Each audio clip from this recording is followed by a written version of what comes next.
বিশ্বনবীর জন্মদিন পালন করে একটা দল বিরিয়ানি খাওয়ার মাধ্যমে আছে না নাই? বিশ্বনবীর জন্মদিন সাহাবারা পালন করতেন না, বিশ্বনবী নিজেও পালন করতেন না।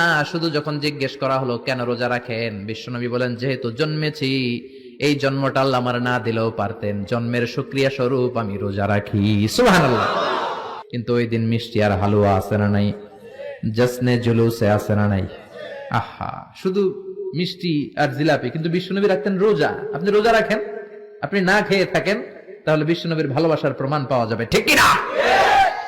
এজন্য এই নবী এমন নবী যে নবীরে বাদ দিলে সিয়াম বোঝা যায় না, এই নবীরে বাদ দিলে হজ বোঝা যায় না।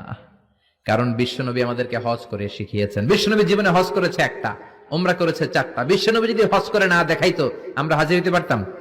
জোরে বলেন, পারতাম? এজন্য এই নবীরে বাদ দিলে কিচ্ছু বোঝা যায় না, নবীরে বাদ দিলে কোরআন বোঝা যায় না। এই জন্য এই নবীর ভালোবাসা আমাদের অন্তরে আছে না নাই?